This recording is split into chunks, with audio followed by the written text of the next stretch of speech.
성부와 성자와 성령의 이름으로 말씀드립니다. 오늘 옆 사람들과 한번 인사해 봅시다. 당신이 최고이십니다. 시작. 우리 뒤에 분들에게도 당신이 최고이십니다. 인사합니다.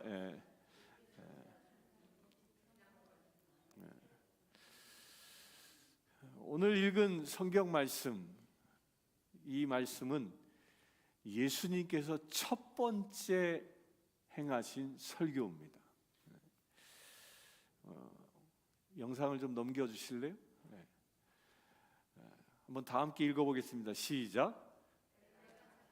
하나님 나라가 가까워왔으니 회개하고 복음을 믿으라.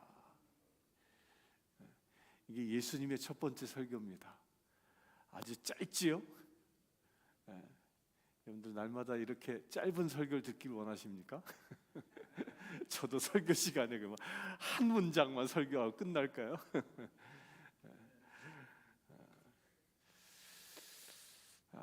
이것을 14절에서는 이 말씀을 보고 뭐라고 얘기해요? 하나님의 복음이라고 말합니다. 하나님의 복음. 그래서 어떤 분에게 이게 당신은 하나님의 복음이, 이 복음이 뭐라고 생각합니까? 라고 물었더니 대부분의 사람들이 이렇게 대답합니다. 예수 믿고 죄 사함을 받는 것이 복음이다. 맞는 말일까요? 틀린 말일까요? 맞는 말입니다. 따라서 이것을 믿으면 지옥에 가지 않고 천당 갑니다. 이것이 복음입니다. 라고 얘기합니다. 틀린 말은 아닙니다. 옳은 말입니다. 우리 모두 죄인이고, 따라서 우리는 예수 그리스도의 그 값없는 은혜가 아니면 단 한 사람도 구원을 받을 수 없기 때문입니다. 그런데 문제는 뭐냐면 여기에는요, 너무 개인적으로 개인 한 사람에게 초점을 맞추어서 구원의 복음을 이해하고 있다는 겁니다. 실제로 이 복음은요, 한 사람의 구원만을 이야기하는 것이 아닙니다. 이 진정한 복음은 아주 넓은 우주적인 의미를 담고 있습니다. 그런데 이 개인에게만 이야기하면 그 표현을 담아내지 못하고 있는 겁니다. 오늘 본문에서 예수님께서는요, 하나님의 복음에 대하여 설교를 하시는데 그 설교의 내용이 바로 이것입니다. 이 설교의 첫 단어가 뭐죠? 때가 찼고입니다. 때가 찼고로 시작합니다. 이 때가 찼다라는 말, 이 말의 뜻이 도대체 무슨 뜻일까요?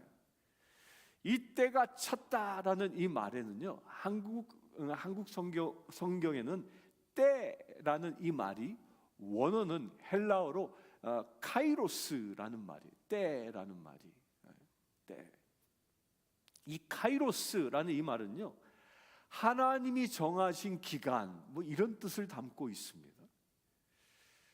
그런데 원어에는 이 카이로스라는 이 말 앞에 한 글자가 더 붙어 있어요. 그 더 붙어 있는 말이 뭐냐? 그게 호라는 말. 이 호라는 말은 헬라어의 이 관사라는 것인데요. 카이로스라는 말하고 호라는 말이 붙었을 때 의미가 약간 달라집니다. 곧 헬라어에서는 이런 관사가 붙는 것은요, 어떤 특정한 것을 지시하기 위함이라는 거예요. 영어로 얘기하면 그런 거예요. 타임 이야기했을 때와 the time 얘기했을 때 의미가 조금 다르잖아요. 그런 뜻이에요. 그러니까 이 카이로스라는 것은 그냥 막연한 기간이 아니라 어떤 특정한 기간이라는 구체적인 어떤 기간을 의미하는 거라는 거예요. 그렇다면 예수님께서 어떤 특정한 기간을 말씀하고 계시겠습니까? 그 힌트는요, 오늘 읽진 않았지만 이 마가복음 1장 13절에 나옵니다. 거기에서 예수님께서 사탄의 시험을 받는 이야기가 나옵니다. 곧 이 사탄이 누구입니까? 사단은 누구죠? 사단은 뭐 하는 자죠? 사단은 세상의 공중 권세를 잡은 자입니다. 이 사탄을 요한복음 10장 10절에서는 우리를 도둑질하고 죽이고 멸망시키는 존재다라고 얘기합니다. 이 사탄은 이 세상을 끊임없이 혼돈으로 몰아가고요, 죄인들을 포로로 붙잡고 하나님을 대적하도록 만드는 자가 사탄입니다. 여기서 이 카이로스는 바로 이 사탄의 시대가, 사탄이 다스리는 그 통치의 시대를 말하고 있다라는 겁니다. 그러니까 주님이 호카이로스 그러면 사단이 다스리는 시대라는 뜻을 포함하고 있다라는 겁니다. 따라서 본문은 사단이 다스리던 그 시기, 그 시대가 이미 꽉 찼다, 다 됐다라는 뜻이라는 겁니다. 이 찼다라는 표현은요, 또한 헬라어로 페프레로이타이라는 말인데요, 이 말은 그냥 단순히 물이 점점 차올랐다라는 그런 뜻이 아니라 끝났다라는 뜻이에요. 물이 차올라서 흘러넘치다 못해서 그냥 방죽이 터지는 그런 뜻을 얘기하는 겁니다. 끝났다.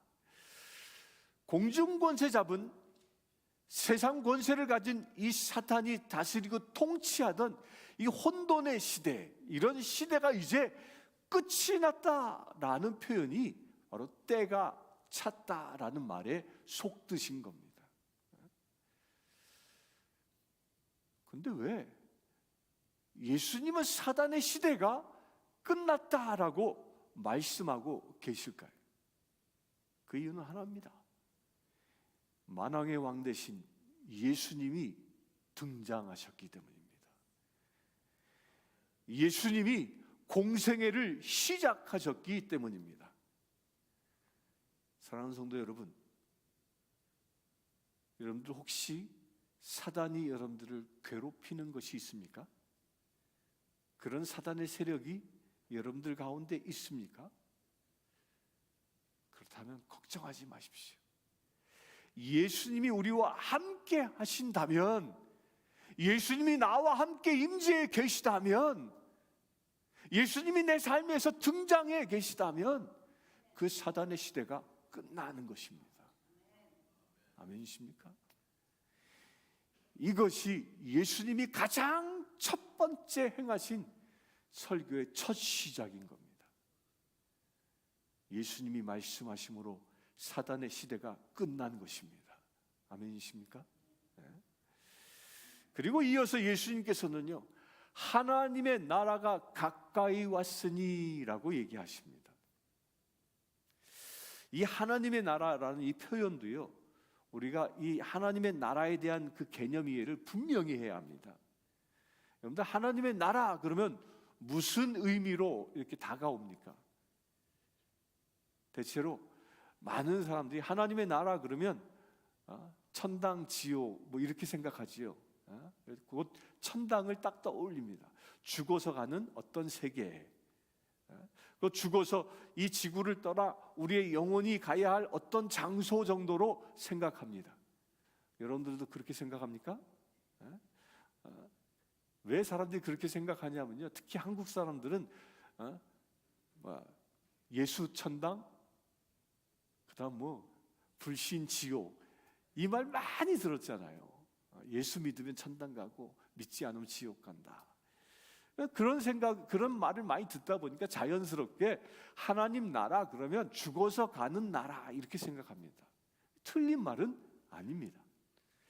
그러나 성경적인 하나님의 나라, 이 말은요, 우리가 죽어서 가야 할 어떤 장소적인 개념보다도 1차적으로는 하나님의 통치와 주권을 더 강조하고 있는 겁니다.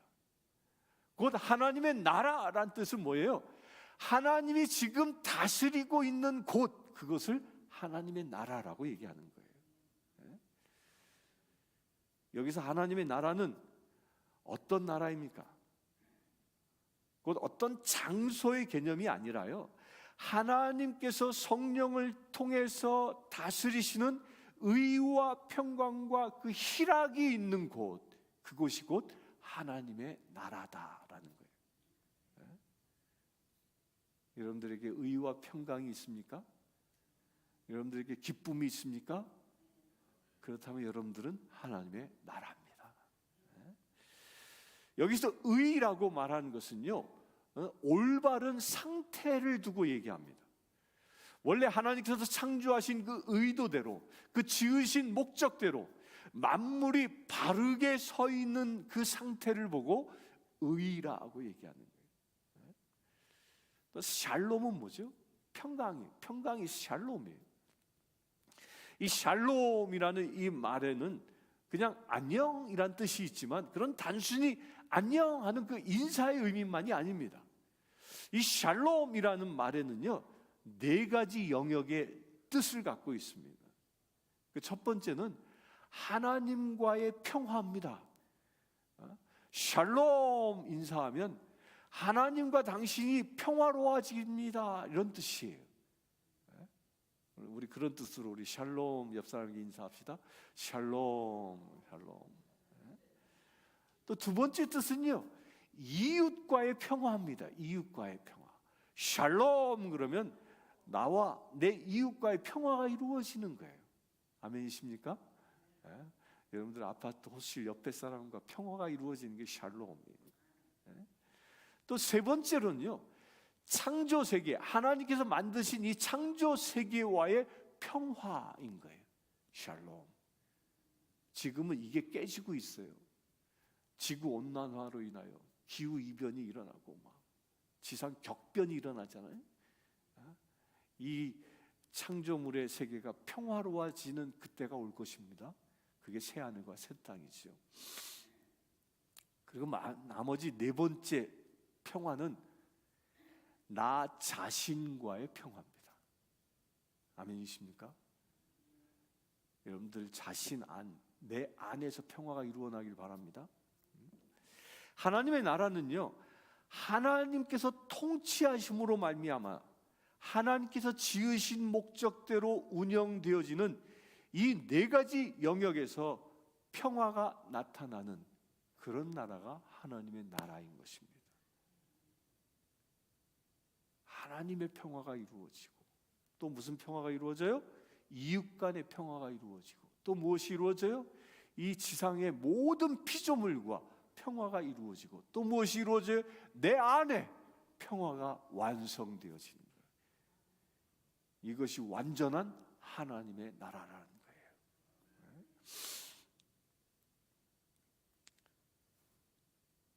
그렇게 되어지면 우리 안에 무엇이 있어요? 희락, 곧 큰 기쁨이 일어나는 거예요.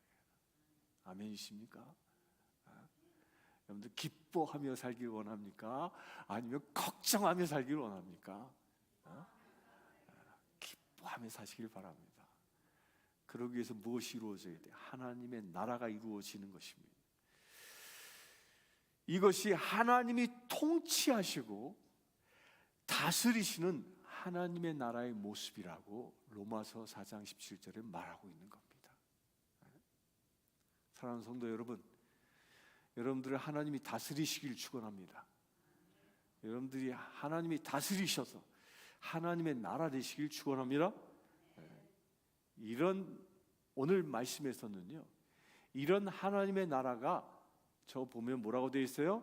하나님의 나라가 가까이 왔다. 자, 이 말을 잘 보십시오. 하나님이 통치하시는 의와 평강과 희락의 나라가 가까이 왔다. 근데 여러분들요, 가까이 왔다라는 말은 왔다라는 말일까요? 아직 오지 않았다라는 말일까요?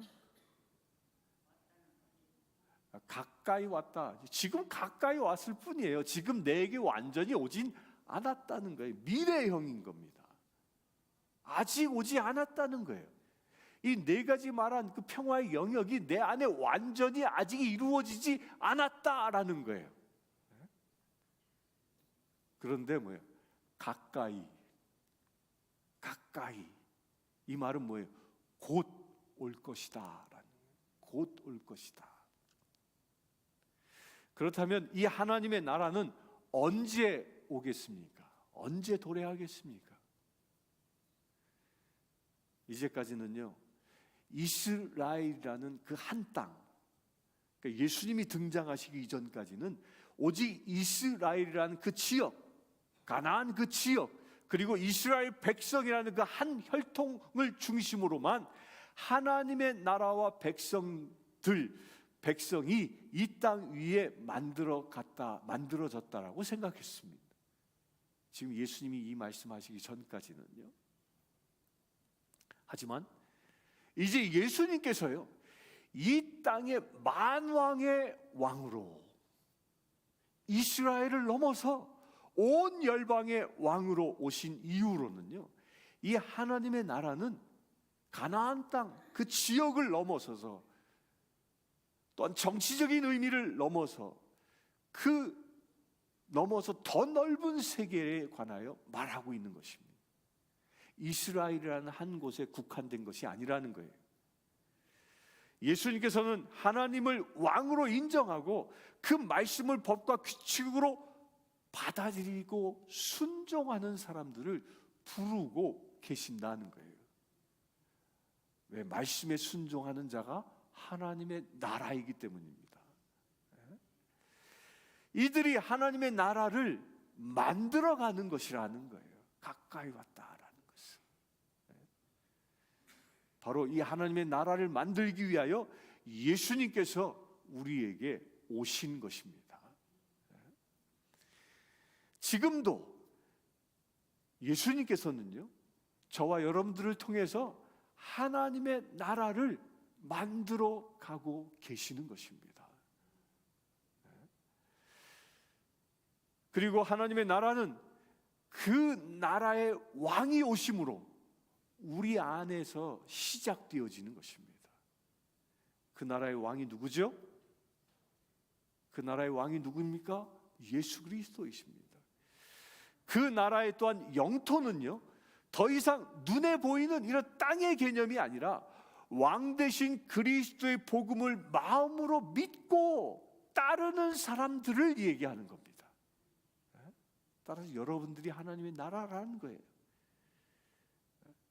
성경은 이런 택함을 받은 사람들을 하나님의 자녀, 이 택함을 받은 이 하나님의 자녀를 가리켜서 하나님의 나라와 백성이라고 부르고 있는 것입니다. 그래서 우리는요, 하나님의 나라임과 동시에 하나님의 백성이고 하나님의 자녀인 것입니다. 그의 나라는 왕의 통치가 실현되어지는 그 세상의 모든 영역을 두고 말하는 겁니다. 여러분들, 주님의 나라는요, 공부를 많이 해서 깨달음을 얻어 갈 수 있는 나라가 아닙니다. 그냥 종교 생활을 열심히 해서 들어갈 수 있는 나라도 아닙니다. 하나님의 나라는요, 회개하고 복음을 믿음으로 인해서 차지할 수 있는 것입니다. 천국은요, 사람들이 노력하여 만들어가는 나라도 또한 아닙니다. 내 노력으로 이루어지는 게 아니라 하나님께로부터 임하는 나라라는 거예요. 예수님이 임하시면 그것이 하나님의 나라 되는 것입니다. 우리가 이웃에게 하나님의 나라를 전하는 것 딴 거 아닙니다. 예수 그리스도가 그에게 임하기를 선포하는 것입니다. 아멘이십니까? 아파트 옆방이 주님이 임하십시오라고 선언하면 그것이 하나님의 나라 되는 것입니다. 이 하나님의 나라에 들어갈 수 있는 길이 뭘까요? 어떻게 하나님의 나라에 갈 수 있을까요? 그것을 관하여 뭐라고 얘기합니까? 말씀에 가까이 왔으니 뭐라고요? 회개하고 복음을 믿으라. 하나님의 나라는 들어갈 수 있는 그 첫 관문이 뭐예요? 회개라는 거예요. 회개. 회개하십니까? 여러분들 안에 기쁨과 평화와 화평이 넘쳐나지 않고 있다면, 어떤 근심과 걱정과 염려와 병마가 여러분들 붙잡고 있다면 뭐 해야 될까요? 회개하는 거예요. 회개하십시오. 그 회개가 뭘까요? 1912년 4월 15일 저 북대서양을 지나가던 한 배가 있었습니다. 그 배는 너무도 유명한 타이타닉 호입니다. 영화를 통해서 그 타이타닉 호의 비극을 우리는 잘 알고 있습니다. 엄청난 사람들이 죽었지요. 타이타닉 영화 하면 뭐가 생각나세요? 여자들은 제일 인상 깊어하는 게 더 이러고 있는 거예요. 근데요, 타이타닉호의 그 영화를 통해서 우리가 깨달아야 할 것이 있습니다. 그 거대한 배가, 그 엄청난 배가 침몰한 원인이 뭘까? 사람들이 그에 대하여 많은 의견들을 냈습니다. 그래서 사람들이 생각들이 다 달랐어요. 그런데 그 다 다른 생각, 다른 이견을 낸 사람들이 공통적으로 지적하고 있는 한 가지 원인을 이야기합니다. 한 가지 원인은 다 공통적으로 동의했습니다. 그게 뭐냐면요, 바로 그 타이타닉호의 선장 이야기입니다. 그 타이타닉호의 선장이었던 에드워드 존 스미스, 이 사람이 가지고 있었던 그 방심과 자만 때문에 타이타닉호가 침몰했다는 거예요. 그가 이 배에 탄 그 승객하고 기자들에게 다 출항하기 전에 연설을 한마디 했는데, 그때 뭐라고 연설을 했냐면, 이 배는 하나님도 침몰시킬 수 없다. 무지무지한 얘기를 한 거예요. 이런 교만이 어디 있습니까? 호언장담했습니다. 그리고 무하고 출항을 한 거죠.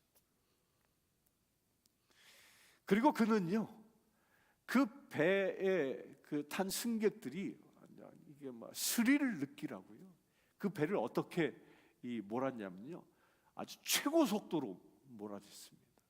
그 북태평양의 찬바다를 막 과속 최고의 속도로. 그러면서도 그는 그 밤중에도 그렇게 운행하면서도 탐조등이나 망대를 설치해서 그 야간의 관측 요원을 배치하여 그 배의 방향을 점검하는 일도 하지 않았습니다. 무엇보다 중요한 일은요, 그 배가 어디로 가는지 그 방향을 잘 점검하는 했어야 하는데, 그 일을 이 선장이 소홀히 한 겁니다. 그러자 얼마 후에 빙산을 발견합니다. 그 선원들이 저 앞에 빙산이 있습니다. 선장한테 보고하니까 선장이 뭐라고 했냐면, 걱정할 것 없어. 그따위 것 아무 문제 없어. 그렇게 오판까지 합니다. 너무 늦기 전에 그 선장이 했어야 할 가장 중요한 일은 뭘까요? 그 빙산을 만나기 전에 했어야 할 일이 뭘까요? 그 배의 방향을 바꿨으면 되는 거예요. 그러나 그는 빙산 정도 부딪힌다고 해서 이 배는 끄떡도 안 해. 그래서 그는요, 방향을 바꾸지 않고 그냥 계속으로 그 빙산을 향하여 질주해 간 겁니다. 그 얼음덩어리 부서져 버릴 거야. 그리고 꽝 부딪혔습니다. 그러나 그 부딪힌 이후에도요, 이 선장은 배는 아무 문제 없다라고 여기고 그냥 항해를 계속해 갑니다. 여러분들 영화를 통해서 잘 기억하고 계시죠? 하지만 그 배에는 무엇이 생겼습니까? 빙산이 옆구리를 쳤는데 그 옆구리에 구멍이 생겼지요. 큰 구멍이 생겼습니다. 그 구멍으로 물이 들어오기 시작했던 겁니다. 그 물이 들어와 그 물이 배에 점점 차올라기 시작하여 그 배는 결국 침몰하게 된 것입니다. 이 엄청난 비극은요, 그 선장 한 사람의 그 어처구니 없는 방심과 그 자만, 이것 때문에 생겨난 인재라는 겁니다. 그런데요, 이 선장이 빙산을 발견했다라는 선원들의 보고를 받았을 때, 그럼 키를 돌려 가지고 배의 방향을 바꾸었더라면 어떻게 됐을까요? 어떻게 됐을까요? 지금 제가 설교할 예화거리가 없어졌을 겁니다.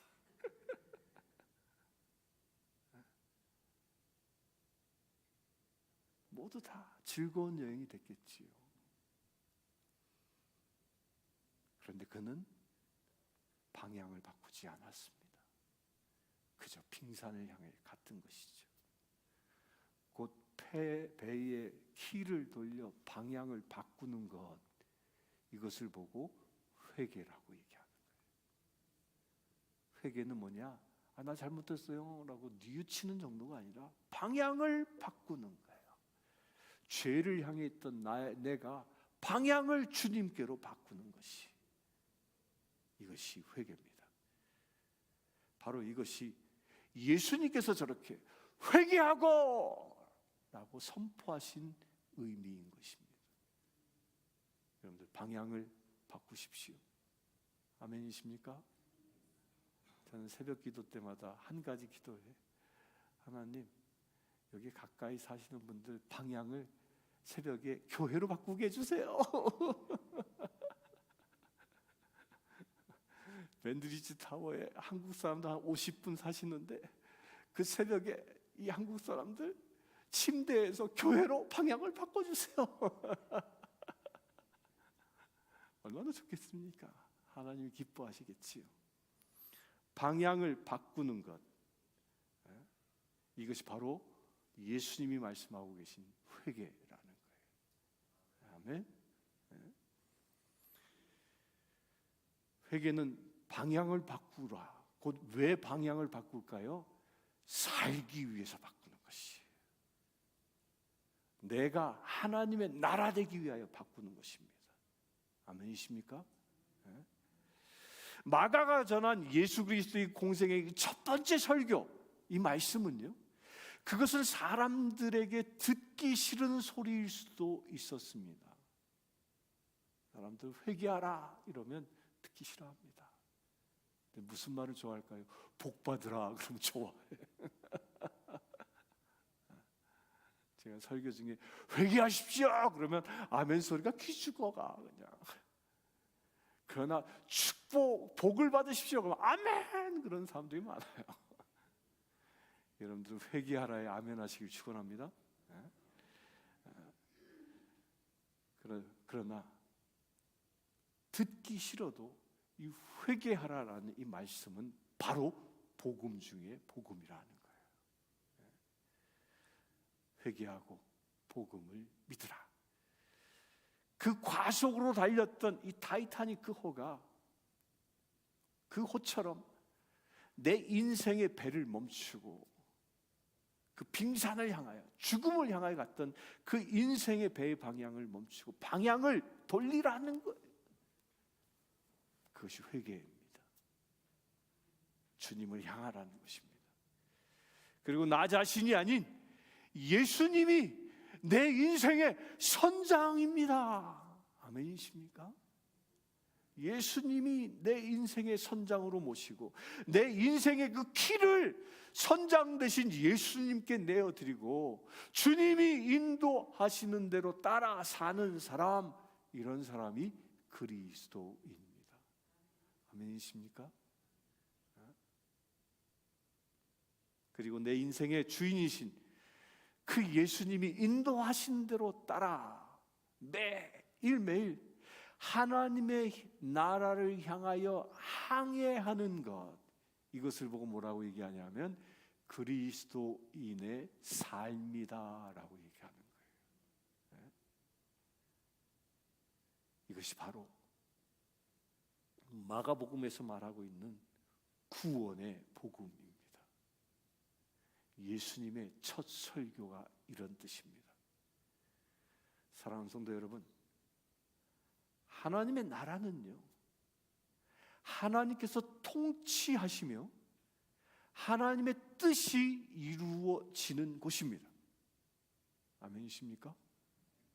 여러분들이 하나님의 나라입니까? 오늘 설교를 통하여 한 분이 하나님의 나라 되었습니다.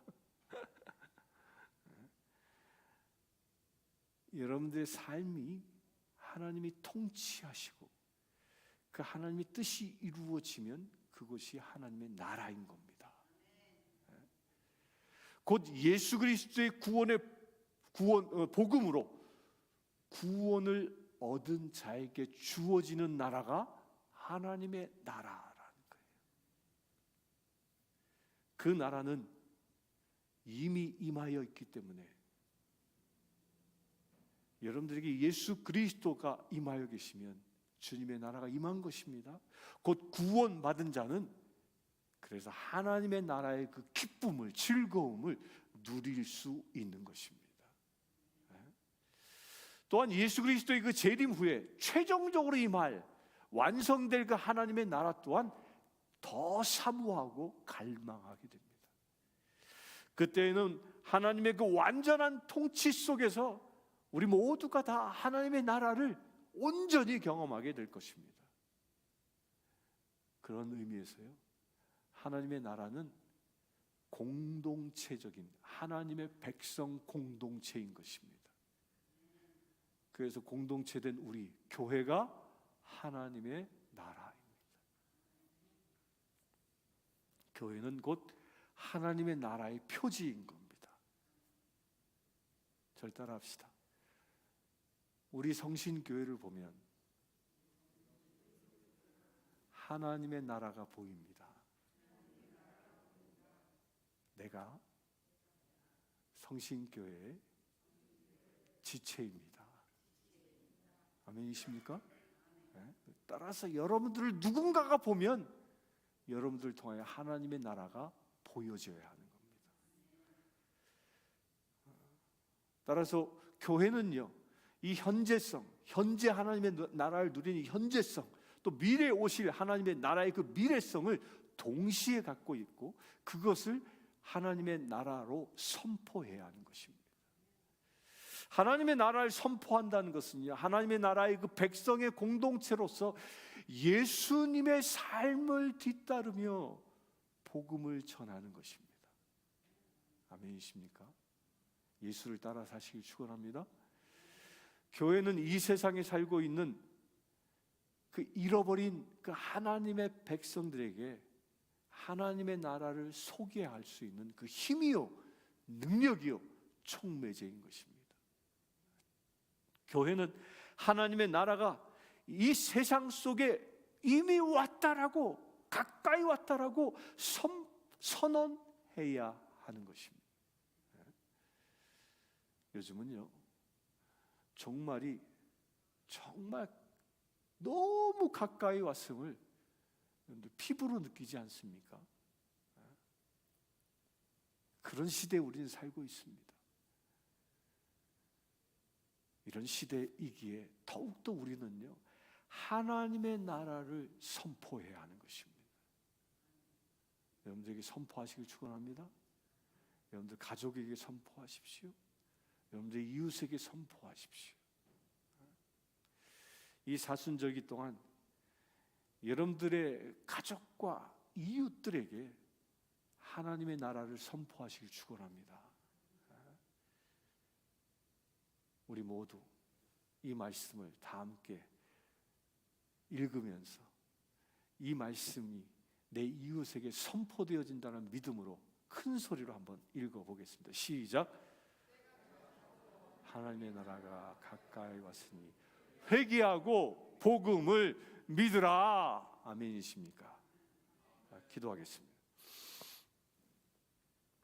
때가 찼고 하나님의 나라가 가까이 왔으니 회개하고 복음을 믿으라.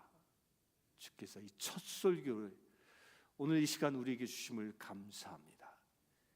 이 말씀이 우리 가운데 온전히 이루어지기를 원합니다. 우리 또한 예수 그리스도처럼 세상을 향하여 때가 찼다라고 선언하기를 원합니다. 세상을 향하여 사단의 시대는 끝났다고 선포하기를 원합니다.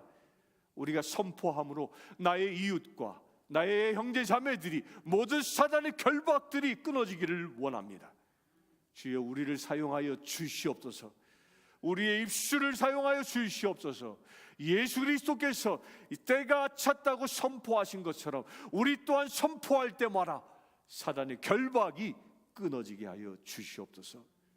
또한 주님, 우리가 하나님의 나라가 가까이 왔다라고 선포할 때에 이 복음의 소식을 듣는 이들이 회개하고 주님 앞에 돌아오는 역사가 일어나기를 원합니다.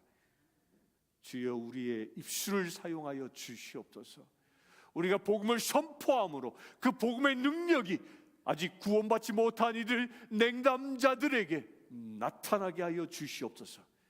그들의 모든 사단의 결박이 끊어지게 하시고 우리의 선포를 통하여 그 영이 하나님의 나라로 회복되어지는 놀라운 역사가 일어나게 하여 주시옵소서.